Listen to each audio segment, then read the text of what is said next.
this time. Oh, snap, we're live. Oh, goodness. Oh, gee willikers. Sam. What? That's amazing. So, John, minute to win it. I want to hear from you. Yes. We are Minute opening. Let's see it. to win it. Yes. Yeah, I definitely have something to show off here, and that is my compulsion with Marvel events. So this is Blood Hunt so far. Oh dear Lord. Yes, God. I was gonna save this for if we're gonna talk about books later, because obviously this is a lot. I will say I personally am enjoying the heck out of this event. So if you're not checking this event out still so far, I will say that a lot of the tie-ins not necessarily needed, because it truly is just the hero of the book going up against vampires. The end.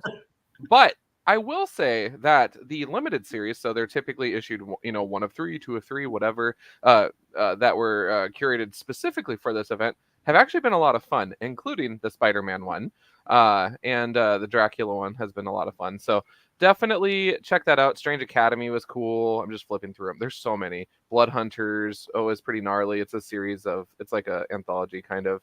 And then Union Jack the Ripper. Oh my gosh. So in the quickest minute to win it, I can tell you for sure this event has been some fun so far. I spent Monday morning sipping my coffee as vampires sip on blood throughout the Marvel universe, and I couldn't have been happier. So minute to win it, Blood Hunt, super cool. But prioritize, get the main book first, get those not the tie-ins, get the limited series that they do specifically for the event. The tie-ins, if you're not collecting the series, don't rush for it. But if you want all that extra content, like someone we know, then absolutely. But yes, this is where we're at so far with Blood Hunt. It's ridiculous and amazing. I love it so much, John. You know where I'm at with Blood Hunt? I have 2 comics, guys. 2 comics, and I'm reading Blood Hunt. And one of them's right here. I still need to get that to you. Yeah, so I have one of my comics.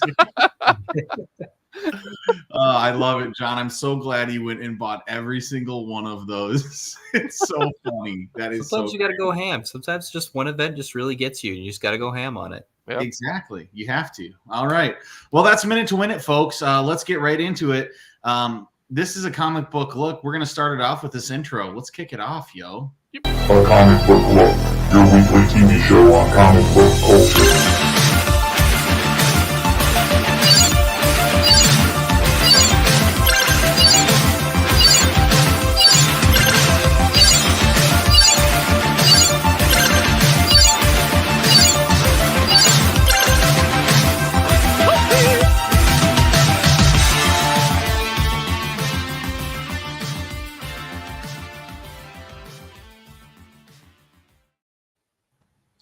Welcome to a comic book look. It's me, your boy, Tommy D. I'm coming in with 2 of the coolest dudes in the world when it comes to comic books. I'm talking John On Demand, the Runny J himself, John Runyon. How you doing tonight, man? Good. I don't know why I was doing that. I just got kind of excited. So. Because you're just firing it off. If we had special effects, there would have been lasers coming off on it. Or yeah, somebody Sam from Looney Tunes. Yeah. Oh, even better. And then down below, my main man, Sam. How we doing today, dude? We're doing good, man. Just got off work. Just read a killer comic. We'll talk about it a little later.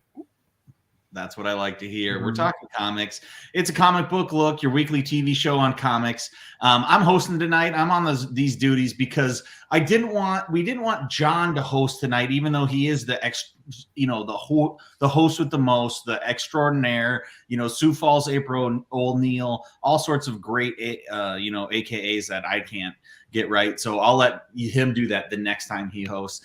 But because we're talking about a comic that he was involved with, so, if you are just watching now and you're going to end later, just go directly to buying the comic Kosmotrope #1. Okay, that's kind of the gist of this video. Make sure you buy it, get your hands on it, because we're going to be talking about it and how it came about and how John is the straight up CEO of a really cool company. So before we get into that, though, I think we have had some a fun topic from old Sam that we wanted to chat about. Sam, what topic did you have to mind at the top of your mind? Well, I think we just needed a little warm up our brain muscles for a little bit here. Ooh. And so what I was thinking we could do is like 20 questions superhero style. So where you or comic book character, frankly, for that matter, you the idea is that someone's gonna be thinking of a character in their head. They're not gonna say it, and the other two are gonna ask questions on yes or no questions on if and I'll answer. And I think maybe, what do you guys think? Like 4 questions each or something? Yeah, I think we should go until we kind of feel it, and then if we're getting past 4 or 5 questions, then we might be asking for hints. But I got a good feeling that, you know, if me and John go back and forth a few different times with yes and no questions, I mean, I would doubt we're not going to be able to get it. Yeah, very true. But they're going to ask me those questions, and then once they feel confident enough, they will answer, is it this person? And if they're right, they're right. Congratulations. But if they're wrong, well, sorry. Better luck next time. Better luck next time. That it ain't gonna happen that way. You know what I'm saying, folks? I mean, we're gonna get it, no doubt. Yeah, these guys are comic book encyclopedias. They don't even know how much knowledge they have. So, like, I think I'll probably go first, so you guys can just kind of get the gist of the questions. And I even have the character in my head right now, so you guys can start whenever you're feeling it. Okay. Whoa. Yeah. Sorry, I accidentally pressed the button on accident when I was trying to move my mouse. John told me to drive tonight, guys. I mean, you never know what's going to happen. So sorry about that. Sam, can you go right back and act like the last 5 or just 15 seconds didn't happen? Thank you. All right, we're back. I'm here for the sound effects, though. Okay, John, I'm going to just start right away. Is this from a character from the big 2? Yes, it is. Okay. So, you know, that narrows it down. We got Marvel or DC. I think we got to get it a little bit more narrowed down, of course. Yep. You know. Okay. You know, this is not a question. I'm just voicing my observation of this activity. I hate that often the question of is this a hero or a villain doesn't apply anymore because everyone's like goes through their arc technically. So a lot of times it's like, traditionally, what are they? Yeah. So I'm not going to ask that. Let's just cut the cake further. Is this Marvel? Yes, it is. Okay, we're Marvel. Is this a female character? Yes, it is. Okay. You guys nailed it right off that. It's like, oh, it's this person. It's like, geez, guys. So we got a female superhero. We got Ms. Marvel. We have Storm. We have Jean Grey, Jubilee. Emma Frost. Yeah. You know, we have a lot to pick from. Scarlet Witch. Ooh. So let's go with is this part of the X-Men? No. Okay. So that cuts that out. Eliminates a lot of them. Yeah, that's like boom, 50% down. I was gonna say I could just tell a lot of what we were saying was X-Men. So all right, where should we go from here? Is this character on the Avengers team? Mayhaps could have been at one point, but not normally. So that's like half the Marvel. Okay, that was a terrible question. Don't ever do that again, John. That was a great question, but it doesn't count because it was a terrible way to answer. Damn. Sam, I'm just kidding. Damn. Sam, I haven't read an Avengers book since 2017, so it's like fair. I don't know, maybe. Also fair. I'm totally kidding, dude. I'm so sorry. Was this character created in the last 5 years? No. Okay, it's an older character, so we should know this. Non-X-Men, Marvel side. So yeah, maybe Avengers. Maybe Avengers, maybe not though. Was the character depicted in a Marvel movie on the big screen? Yes. Oh snap! I mean, are we okay? So it's we Gamora. It's Gamora. So. Yeah, I mean that's a great Gamora. Okay, well I failed. Okay. I figured I would say it with confidence, Sam. Yeah, I liked it. I liked how you said that with confidence, John. I'm gonna go with it's gotta be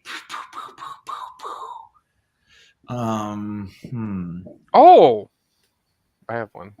Give me a hint, or give me a question maybe that we should ask, John. I mean, I know you guessed wrong. Well, yeah, I did guess wrong. I'm terrible. I can still ask another My question. second guess is going to be wrong too. Now that I think about it, but they've been on the big screen. Oh God, this is more for my personal reassurance. Was this character in the Eternals? No. Okay. And is this character considered a hero? Yes. Oh wow. Okay. Okay, so I'm gonna go. Is this Captain Marvel? It is not. Oh man, can't be Scarlet Witch. Scarlet Witch is straight up bad now. Oh, tell me this is Elektra It is from not. the old movie series. That would be awesome. It is not. All right, we give up. Sam, we failed. Hold up though. Okay. Is the movie appearance within the MCU proper, or was it a previous film? MCU proper. Okay, that's still a lot of movies. Okay, I'll give you guys one hint. Yes. Okay. The character is older than 5 years, but not by much. Oh, really? Miss Marvel. Nope. What? Good guess though. Spider Gwen? Is it Ironheart? Yes, it is. Oh my God! Nice one, John. I had to Oh. think about that for a minute. I was like, wait, is she older than 5 years? I think she is. Yes. She's it was still a great choice. I mean, that's Yeah, I was just like, I had Yeah. to pull something out of my head like in 2 seconds. It was like, I have an Iron Man box right next to me. Yeah. And I was just like, Oh, Ironheart. Yeah, there we go. Yeah, Riri. Let's go, Riri. discussions. Yeah. All right. So since Great since pick, Sam. Johnny did it, you're up next, Johnny. What's Oh. your For my character. yes. Woof. Oh, okay. Okay. And then Sam, you're gonna do first question after John gets it. Okay, I'm good. Okay. Oh, yep. Is it Blade?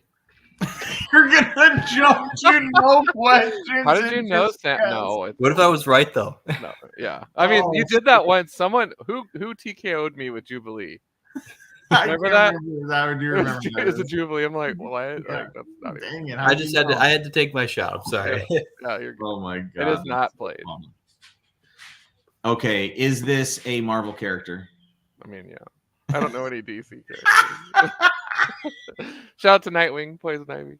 Is this character prominently featured on the Avengers? No. Okay. Is this a villain? Is this person an X-Man? Is this a? Oh, It's one of those like technically, but not full time roster. Like, is this a male? No. Another female, non X-Men. Shit. borderline X-Men. Yeah, kind of X-Men, but we're talking mutant. I'm probably mutant or mutant adjacent, Yeah. but not X-Men. Yeah. I got an idea. Well, get us close. Ask a yes or no question that'll get us a little closer to it. Okay. Was this character previously not normally an X-Man? Yes. Okay, I know the character then. Okay. Oh, let's hear it then. Let's do it. Is it Miss Marvel? No. What? Okay. All right. But that's a great guess. Yeah, it's like previously not an X-Man, but Yep. was kind of on the X-Men now. Like Yep. it's perfect. It was like, all right, well, all right then.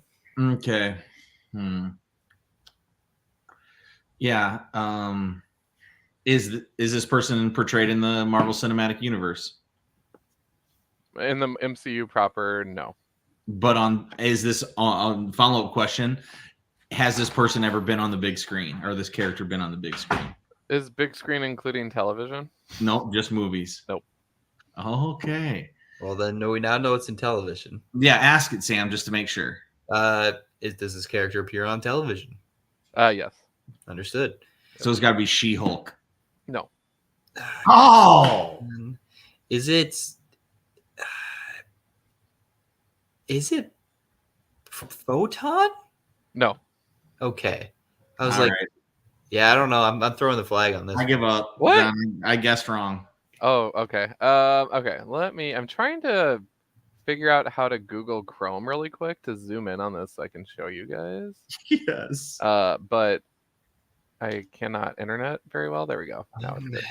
All right, you guys ready for the reveal? Mhm. If I can figure out how to do this. Oh my gosh. Semi X-Men. You guys are gonna hate me on this one. Is this gonna be a really deep cut? It'll be a deep cut. But Dagger Yeah, I wouldn't have got that. was on the Dark X-Men. God, So. John. Oh man, you threw me off, man. That like if you're choosing AKA Dagger, the best X-Men team ever. I mean, look at that roster. It's amazing. Is it like Dagger from Cloak and Dagger? Yeah. Yeah. that's a deep like. That's I not don't that know, deep. man. We should have probably Well, got it. sure, but like you going in with like, oh, it's like semi X-Men. I'm like, yeah, come on, I that know. threw me off, man. You don't really. I mean, Cloak and Dagger is so semi X-Men. You don't get more semi X-Men than that. Yeah, that is. right. We should have definitely. It was a deep cut. I'm sorry. I just thought of it. I love the thought process, though. I would have never thought that. No. That's great. All right, What's up, Time Man? Thanks for tuning in, brother. Appreciate it. all right, All right. It's And on. so we got time, so I want to do one now too. All right. Yep. Let me give myself some thought. All right. I'm going to do it. I'm going to do it from this comic that I'm holding. You guys can't see it. And all right, I got it. It's locked in. Is it of the big two? Yes.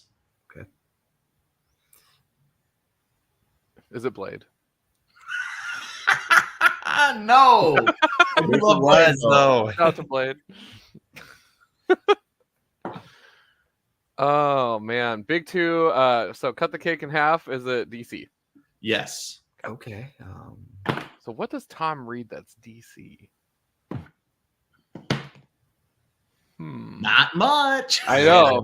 Yeah, I know. Have you read of DC? I also know that we just talked about this recently too. What have I read of DC? Just thousands and thousands of comics. Just not and I recently. love it, but just yeah. I mean, I still well, this is the comic that I bought is from this week. Whew. What else did you buy? And the character, Yeah, didn't you ring him up? No, I didn't. Oh, okay. So they were busy as hell, dude. This dude in front of me bought 50 issues of Ultimate X-Men. I was like, dude, Robert Kirkman, Mark Millar. There are some big bangers in that series of writers. It's a really good series. So I was pretty stoked for him. Yeah, that was. I felt bad for our newer employee. She just got like dumped this whole like stack on her. It was just like, jeez. Yep, she did. Wow. But you know that's how you learn. But all right, so it's a DC character. Is this character affiliated with Batman? No, I mean, just as in everything is, but not a part in the Bat family. Yeah, in the Bat family. Not the Bat family, not a part of Gotham. Okay. What are you reading? Oh, what is my deal? Let's see. Zatanna didn't have a book come out, so No, it's not that. Okay, so it's not Bat affiliated, so it takes off the top row of DC comics. I'm trying to think alphabetically here, Sam. I have an idea, but it's a. Go for it. Are they affiliated with Wonder Woman? no, Okay. Are they affiliated with Superman? yes. Ah, Okay. it's I have not an the idea. Neil before Zod though, because that came out like 2 weeks ago or something. I think. I don't know. Yeah. Although that issue 5 cover was kind of racy, or 4 or whatever it was. Was it? Why Zod looking hot or what? Yeah, it was like Neil before Zod, and he's doing like this pose that you often You suck dick at? Yes. It was pretty hilarious. Like Randy and I were both like, yeah. I love it, dude. That's exciting. Johnny, I think it's your question, man. Oh, woof. Well, I mean, I asked Superman affiliation, and he said no. Okay. No, I said yes. Yes. Yes, Superman. Okay. So what's coming out that's Superman-esque? The House of Brainiac stuff is. DC Pride came out today. Yeah. Yes, it did. Yes. Oh, did it? Tom, is that the book that you have? Is that a yes or no? Yeah. Yeah, I guess that is a great question because that's a yes or no. So yes. Okay, boom. All right, so I feel better now. Now I don't actually have the issue. So is it the Green Lantern Scott Ellen? Is that his name? It is not. I'm just not gonna look for that. There's too much crinkling. I really need to get that though. Is it? Who else is in there? Is Aqua it Power Man. Girl? Ooh. No. Is it Aqualad? No. I do love Superman Aqua. related. The Superman related. So Oh, that's right. Well, I mean, they're all Superman friends though. So it Is probably it Jonathan Kent? It could be Jonathan Kent. He's a Is great, wonderful first name, truly. is Jonathan Kent the dad? No, Jonathan No. Kent's the son. Jonathan Kent is also his son's name. Nice. Yes, it's Superboy. And so, yeah, I'm sure that's Jonathan Kent. I thought it was Connor, but I guess obviously. Oh, no, you're right. Connor is Superboy. Superman. I don't know what Jonathan's going by these days because he took up the mantle. Well, he's Superman also was- Superman. Oh, so there's two Superman. Yeah, like So is this Connor or is this that's Jonathan. That's Jonathan. Jonathan? Yeah. Like Connor wears the vest. Gotcha. So I was wrong. I just didn't know. I thought you're I was good. thinking Connor, but I had the wrong guy. But obviously, you guys are right. So. Shout out to Connor. Yeah. Connor's a good character though. One of my favorites. That's I'm always stoked to read Connor comics. What did you think of that 6-issue mini he had It's so good. recently? Yeah, it was great. I liked it. Yeah. I read it on Hoopla. Thank you. Hoopla. I just like saying Awesome. that. So that's the game, everybody. It's like I just thought it'd be kind of fun for everybody trivia. to kind of bounce the like kind of warm everybody up to the idea of it, and it's always just kind of fun to see who can think of the craziest character choice sometimes. Exactly. I love it. Thank you so much. It was fun. And so now, guys, now that we got to wrap up that awesome game from Sam, we are going to talk about a very important subject. That's why I'm out in my garage. This is so important. I can't even talk about it in my nerd room. Just kidding. There's a sleepover happening. I was like, Oh, fun. And we're talking about not Rose and Eugene, but big shout out to Rose and Eugene for hosting quite an event around, as you can see with our beautiful Pacific Northwest background and Kosmotrope logo by this comic. Now we're talking Kosmotrope. This is mine right there. Oh, who said that? Oh, keep it on it, comics. Thanks for being amazing. No, thank you, John. We're very excited to talk about Kosmotrope #1, Bamboo Panel Studios, first full-length comic that's coming out. That we had the Ashcan, we were really excited about it. We saw the preview in Spork 3, and so now we get to have this book that has many covers. I was able to get 2 of them.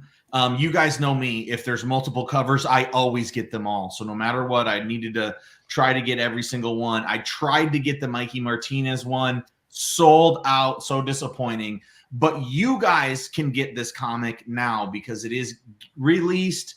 And so let's talk to our boy John about Kosmotrope, how this happened. And John, how are you feeling after this exciting kind of last couple weeks that you've gone through? Oh man. First of all, it's been a blur, right? So it's one thing when you host a show, and get to rock and roll with you guys, but it's another thing when you're doing 6 interviews in a stretch of like 3 weeks or something like that. It was pretty crazy. Like Randy and I were like, but it was a lot of fun too. And it was just really cool lifting up the book online through posts, through networking, through visiting comic book stores. It almost feels like we have been on tour in a way to lift it up. So first of all, the event itself, we were really happy with. So this is the event that happened on Tuesday of this week. So that was yesterday at Rose and Eugene's, this really, really cool art store downtown Sioux Falls that sells original art, handcrafted items, art supplies, and then also is the best supporter of local art and comics. You can buy Silver Sprocket comics there. You can buy alternative comics with an X. And we've been able to, see a bunch of cool things go there. So on Tuesday, they have the biggest event that they've ever had, which is, of course, the release of Kosmotrope #1 with John. And so that's what you're talking about, right, John, for that event? Yeah. And so first, how did that event come about, and how did you get connected with Rose and Eugene? Yeah, so for the event was always a brainchild, even when we were still doing the comic book. But with Rose and Eugene, we kind of got word of them because we were like, hey, we're not Marvel, we're not DC, and we're kind of like, the initiatives that we have aren't to sell millions of copies of this thing. This is just kind of a fun passion project, but we actually have other aims that we want to do to plug into the community in a meaningful way. And so we were thinking about, who's a good community partner for that. And Rose and Eugene's we just encountered.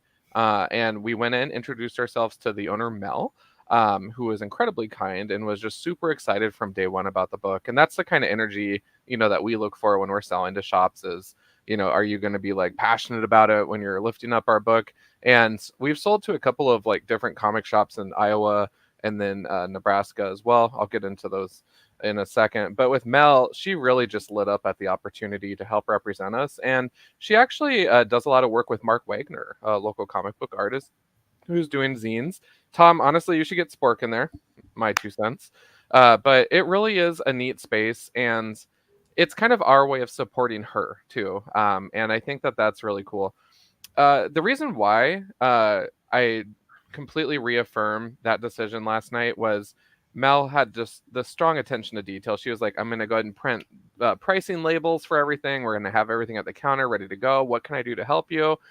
She was like, we're bringing wine tonight. We're providing that, so it's just, sweet little touches like that where they make us feel welcome and appreciated as a guest. And she did not have to do that. And it was just the best thing ever. And so that to me is what a partnership is and feels like and looks like. And so that was really cool. I mentioned some of the comic shops that we have sold books to already. And so shout out to Starfighter Comics in Sioux City, Iowa. Big supporter from day one. And they sent me a picture of the book on the new comic wall. And there's nothing more surreal. And Tom, you felt this with Spork, but there is nothing cooler than seeing your book hanging out with the rest of the books coming out that week. So yeah, thank you so much to Starfighter. And then Legend Comics and Coffee down in Omaha truly was like super pumped when we walked in. I called them actually from Missouri Valley, which is like 30 minutes away, and the guy was like, I know exactly where you are, come on in, David, the owner's here. And so we walked in with the box of comics, and they thought it was going to be just a collection coming in, and it turns out no, we have our own books to sell. And they're like, even better. And I pulled out that Glenn Quigley cover that you guys have. And one of the other employees was like, I'll take one of those.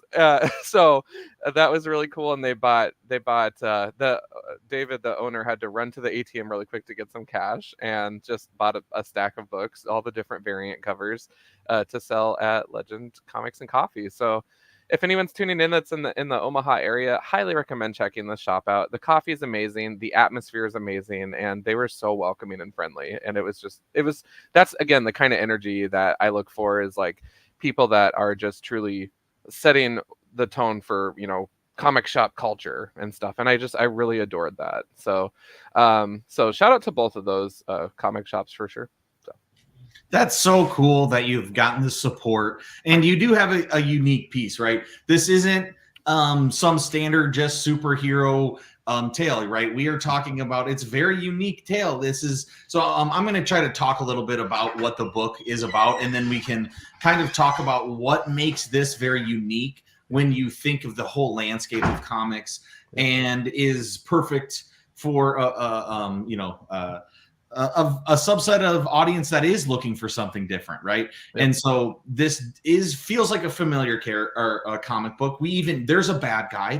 We get somebody that's evil, but basically what we have is a shape-shifting bear that is kind of living in a world where some other people also have extra abilities to understand and look into people. We see through a doctor who's able to help out in surgery in an emergency situation to see what's wrong with a person, and then also speaking through the mind with other people. So all of these things get thrown into this tale, but really it's a grounded tale of someone who is on vacation and then has to go to a situation. And this is a situation in the Pacific Northwest in the forest that's happening with hikers. And what's happening with these hikers is they're getting some sort of sickness where, in like Last of Us style, they got some fungus shit going on throughout. And so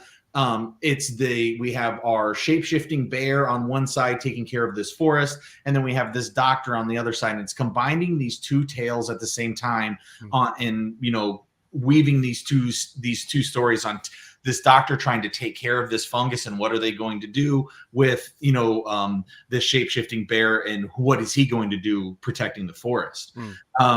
So in the end, it's really cool to explore who these people are. It gives us a taste of everything without telling too much. And then right when you are like, I cannot wait to see what happens, it really does end on a really high note. So it's a really fun comic.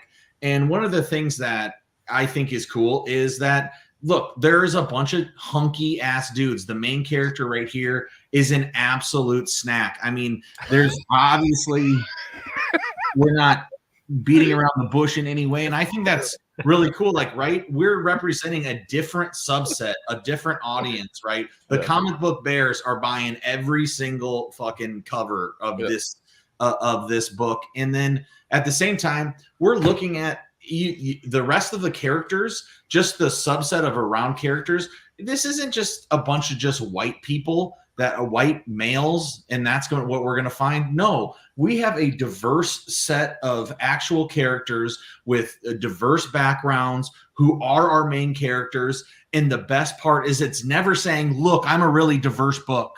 Look, I'm a book with a bunch of hunky dudes. It's not saying that, but that is what the book is. So now we have subtext on top of our current text, right? We're having subtext of, inclusion. We're having subtext of,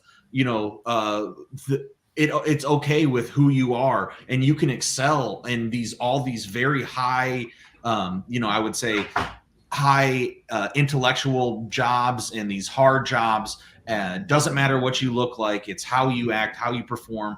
And it's not, the comic book's never telling you these things, but these are already themes that I can pull out of it. And for having this be a first issue and be able to pull these kind of themes, I think it's really, really cool. Now, John, I know you didn't write this, but, do you think Randy is thinking on these multiple levels, or is he, just because of who Randy is, that's how he's going to write stories? What do you think it is? Yeah. So first of all, totally ever understanding Randy's secret sauce with this stuff is impossible, because he just did such a beautiful job with it. I just told him, I was on the phone with him before we hopped on the stream tonight. We were talking for 45 minutes, kind of a debrief of how everything went yesterday. And I told him I actually got feedback from the shop owner down in Omaha. We were messaging, and he said, hey, the book was very well done, and there's not enough werebears in literature, and just thank you for bringing your voice into comic books. And that to me is such a huge compliment, because that's an Eisner Award-winning comic shop lifting up our book, to me. And I'm just like, that was really cool. So Randy told a really great story with this first issue, and he's excited for the future issues. And I think that one of the things I really like about representation is it's not just the fact that, like these people are in the book or anything like that. For me, there was actually, this is so dumb, but it's just my impression of the book, is there's a page where the hunky bear is getting his pants back on from having changed into a bear, and you can see that awkward it fits but it doesn't fit kind of moment. And I'm like, bro, that is me every single day when I get ready for work because of my build. And it's funny because when you look at the Avengers and stuff like that, they don't have those problems. No, they got body yaddies that don't quit, But for me, that really resonated with me, and I love that there's moments like that. And even in the dialogue, as I was doing the lettering, I just kind of cracked a grin from time to time, because there's bits of Randy in there, and you can picture him having these conversations with his good friend Claudia. He put a lot of his life experience into it, but he also made it accessible to other people. And I think that that's a really cool standard to set for our first book.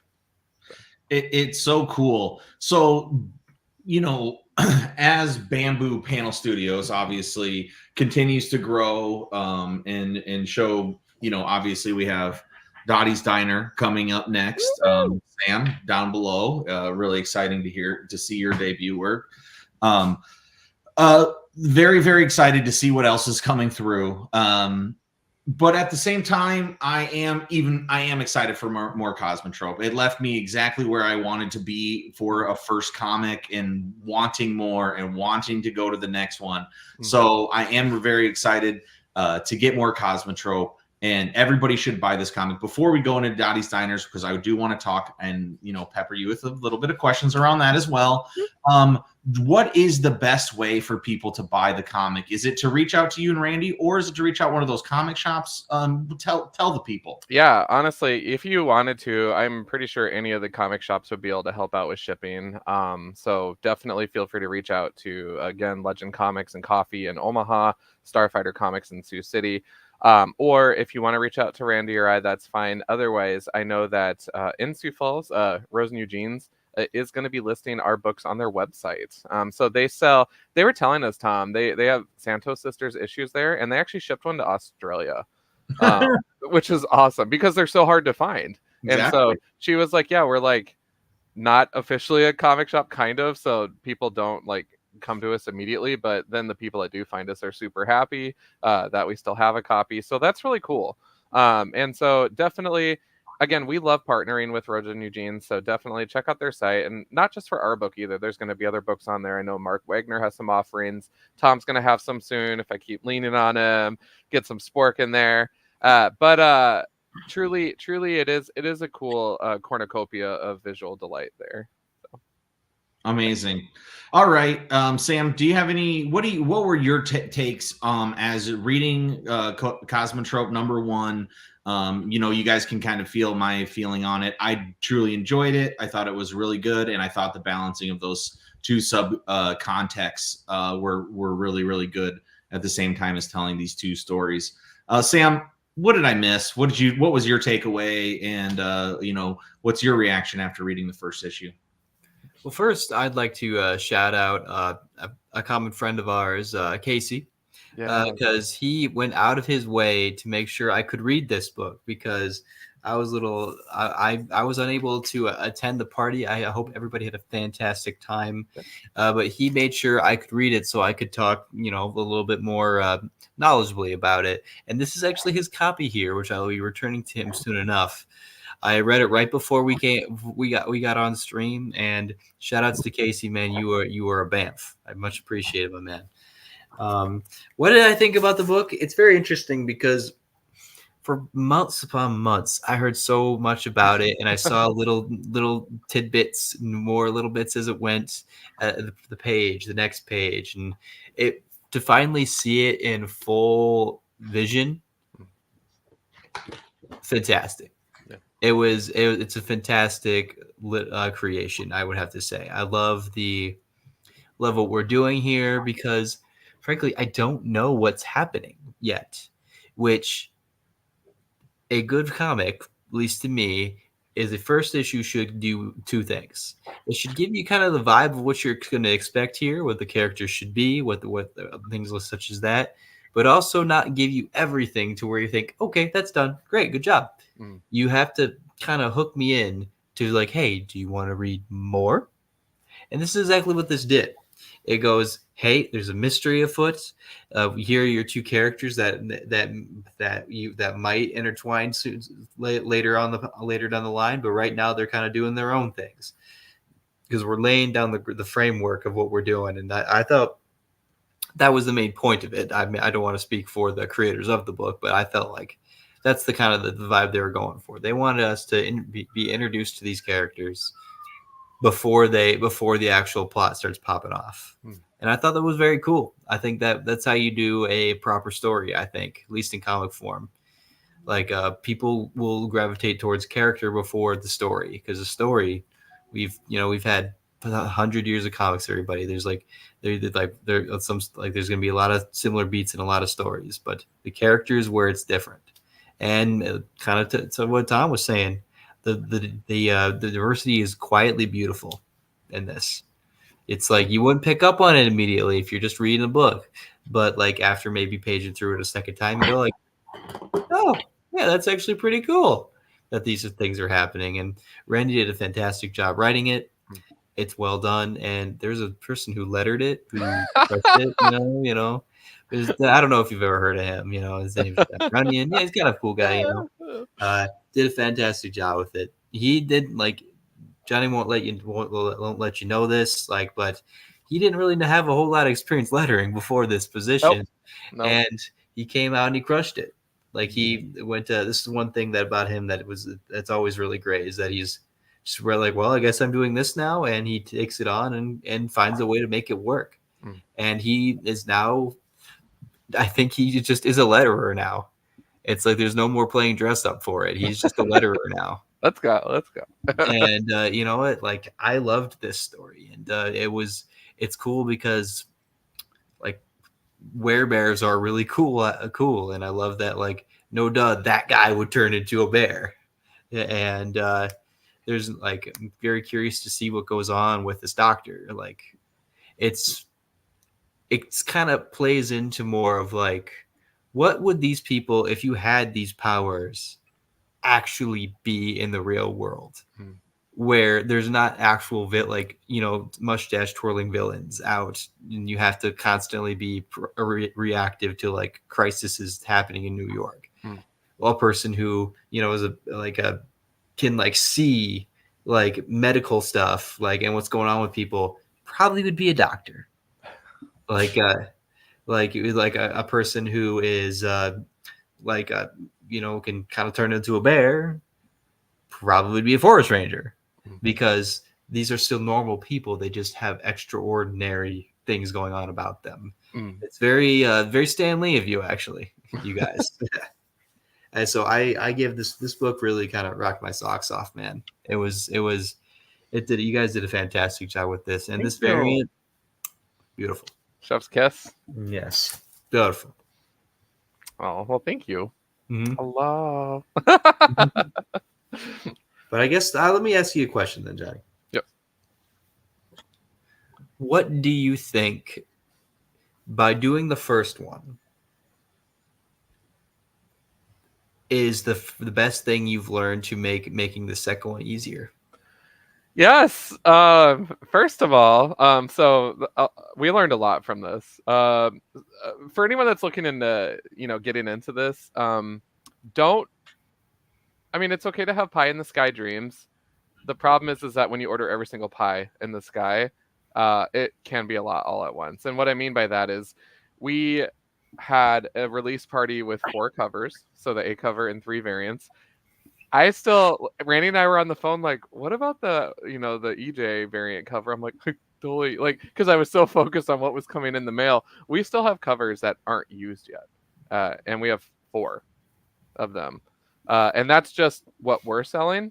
Then there's also coming up, Starfighter Comics is getting their own cover, and the artist that did that, Gabriel Perez, has his own cover on top of that too. So we're doing a signing event down in Starfighter Comics in the future once those books arrive, so I can take those down to them, and we'll have Randy and I there, and Gabriel, the cover artist. It'll be pretty sick. So my advice, though, the way that I would do it differently, and thinking of Dottie's coming up, is I'm not going to have 800 covers, and I'm going to be a little more intentional and really whittle it down. If we do a Kickstarter crowdfunding campaign, I will not ask for 2,500, nor will I be, I don't know. It's hard because a lot of our following right now is here in town. So why would I charge someone shipping? Yeah. And that was a hurdle for people. One piece of advice with Kickstarter: never go up against Free Comic Book Day. Because we lost sorely, because people's money go towards, hey, I could get 1 comic or I could get 50. And really, I would have been the same way. But we did a decent job at promoting it. There's always opportunity to promote things better and be more active on our socials and stuff. But I also told Randy and the rest of the team, I do not want to alienate people with lifting up the project, because I have been a part of Kickstarters in the past, not creatively, but as a backer. But then you still get beat over the head with it every single day, sometimes more than once a day.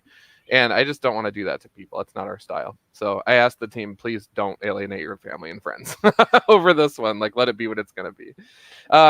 So those would be things that I guess that I would do differently, is set a lower threshold for crowdfunding, don't do a release party right on top of a Kickstarter, because then you get into the spot of which one do I promote today? It gets kind of confusing after a while. So be more intentional with the timing and spacing.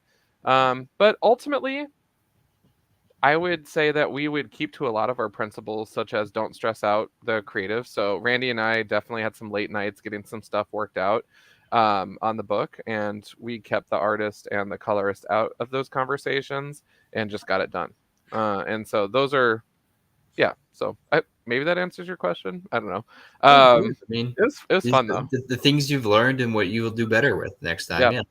I'm gonna do like a whole video about it too, like called "Our Kickstarter Failed," and turn it into like an educational thing, just even for myself. I don't. Our Kickstarter failed, and that's a good thing. Yeah. The video, 40 minutes long. Yeah. Maybe I'll do a panel at SuperCon. That'd be fun. That's frankly not a bad idea, actually. Really good idea. It's a great idea. Yeah. Well, cool, John. All right. Well, Cosmotrope #1. Everybody go and get it. You guys know where to get it now. And so now let's move into keeping with Bamboo Panel Studios.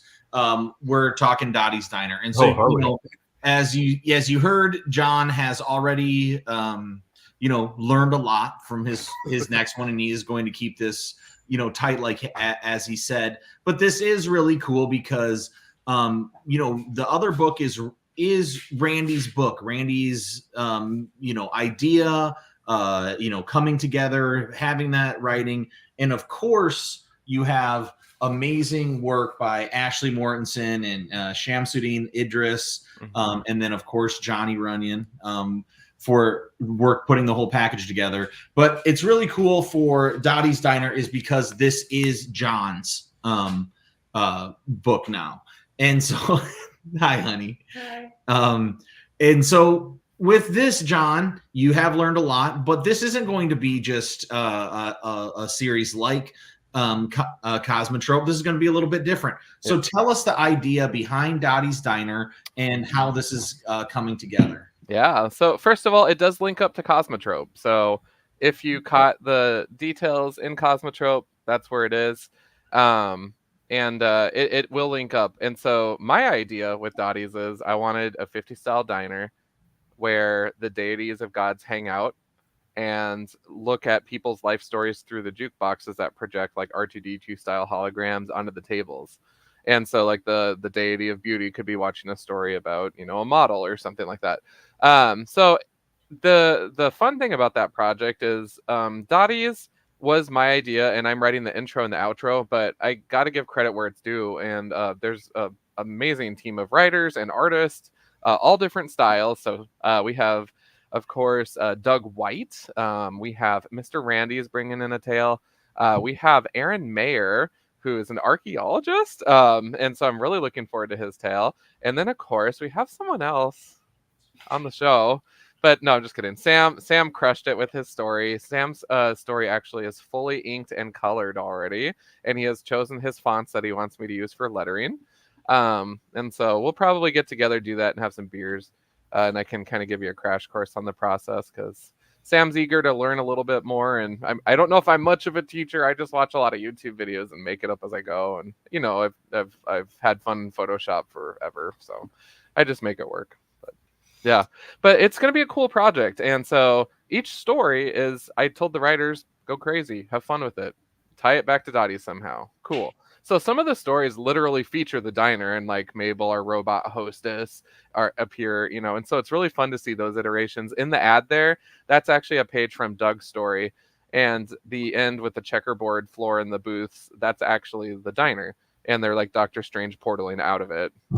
Wrapping up the story that way, which is super sick. So I'm really excited though to see it come together. There's another ad at the end of the book that lists the whole creative team too. Not an ad, it's the intro page, and it lists the whole creative team on it too. So getting this many moving parts together is cool. It reminds me of when I designed the wedding program, and getting that done.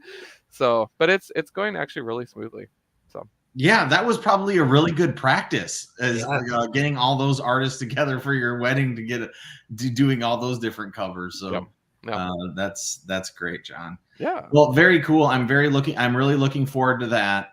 So Sam, what is it like putting your pen to the pad and writing a story?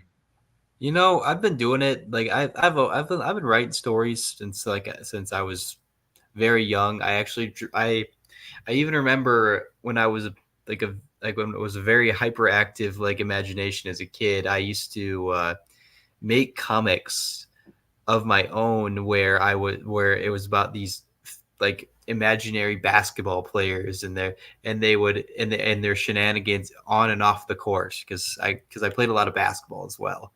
And I would make comics about it. And if I ever do find them, I'll feature them here again because I would love to re-find those books.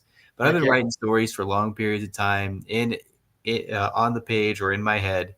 And, you know, it's very interesting because I do remember I didn't immediately want to throw my name in the ring for when Johnny was talking about these things because I was just started working there and I didn't really feel like, hey, I'm just here. Also, let me be a part of that. I felt like I needed to. I also felt like I needed to kind of like earn it a little bit, like get to know people a little more. So eventually, I went when he was like, "Yeah, we're really struggling to get people." I'll do it now. Okay, I'll do it. I'll do it. Yeah. I was just like, please. And you know what? This is, like it's a beautiful thing to be able to just have something like this fall in my lap. I think I just happen to know somebody who's doing this thing. It's like something that I thought was inconceivable to me at some point. And not only that, that I write this goofy little story that I thought, and I went to it, and well, frankly, they've told me they've loved it. Yeah. That is a very weird feeling because you're your worst critic, right? And it's these people. It's been fantastic. It's been crazy to see like something that you put like your thought process into, and have these people just draw it. It's just like, yeah, and then there's gonna be like a plane there, and then there's gonna be a guy standing, and then they go, oh, okay, I got you, and they draw this like beautiful like thing. I'm like, okay. So you know what? It is a blessing to be able to do this. I can't wait to see it. I like practically my like everybody around was like in my surrounding area knows about it at this point and wants a copy themselves when it comes out, and it's just surreal at times, man. Like, 'cause this is something I've wanted for ages upon ages, to be not just like like, oh, it'd be kind of cool to do this. This is something I really wanted. Like, I really wanted to be published, but not only published in a medium that I love, and I got to do this because I just happen to know the right people, and that not everybody gets. So, you got to count your blessings with them there. And that is truly one to me. Awesome, Sam. I love to hear it. And you're right. I'm proud. I'm so excited to hear, to see your story and read your story. Obviously super proud of John for just taking on this whole entire Bamboo Panel Studios. And it's really cool. So much cool stuff right now. So yeah, everybody be on the lookout for Dottie Steiner. Everybody pick up Kosmotrope #1, and everything else that Bamboo Panel Studios is going to be putting out in the future. So really exciting. Thank you guys both for going over and talking to us all about these amazing things. Yeah. All right, cool. And guys, that's what I have for the show. This has been really fun to talk about Kosmotrope, talk about Bamboo Panel Studios, and then have a fun game, hang with the boys. It's always a good time. So any last thoughts that anybody wants to share? Oh wow, look at all those gone. That's crazy. Awesome. Throw out Mikey Martinez's oh yeah, shout out to Mikey, man. This cover sold out at the release. Oh boy, that is amazing. So this cover sold out at the release. It was crazy. So we will be reordering that, and we might have a little black and white extra for SuperCon too. Wow. And the black and white looks fantastic. So exciting to that. Yeah, Mike popped in though, and I felt so bad for him because then people were like, "Can you sign my copy?" So he's working. He's probably just like, it was so great. Yeah, it was so great. But no, he loved it, and we love having him do work with us, and he's just. And I told him, shout out to Mikey, to Brian, to Tom, to Mark. I mean, these are guys that have brought things to print, and that's such a big deal for the Sioux Falls area, because for the longest time there probably wasn't much of a comic book scene or a zine scene, and it really takes a certain amount of is gumption the right word? Dedication, for sure. Just to bring it to print. So, this is cool. This is exciting and all that, but you gotta, we also want to acknowledge the roots of this area, and so that's you, Tom, and Mark, and Empire Comics and Pendragon. Give credit where it's due. Exactly. Yeah, totally. Brian, Zeke, you guys are crushing it, man. Yeah. It's awesome. Well, cool. Sam, any last thoughts from you, buddy? Nah, man. Everything that has been said is all we need. That's right. All right. Well, thank you guys so much. We'll close it down with this intro again to shut it down. But thank you guys so much. Remember, begging and boarding is never boring. And John, do you want to give us a little Keep It Comics, shut it down? Got it. All right, you guys, thank you so much for tuning in tonight. Comic Book Look. And we definitely will give you the best. Keep It Comics for sure, man. Comic Book Summer. Whoop. Whoop, whoop. A Comic Book Look, your weekly TV show on comic book culture.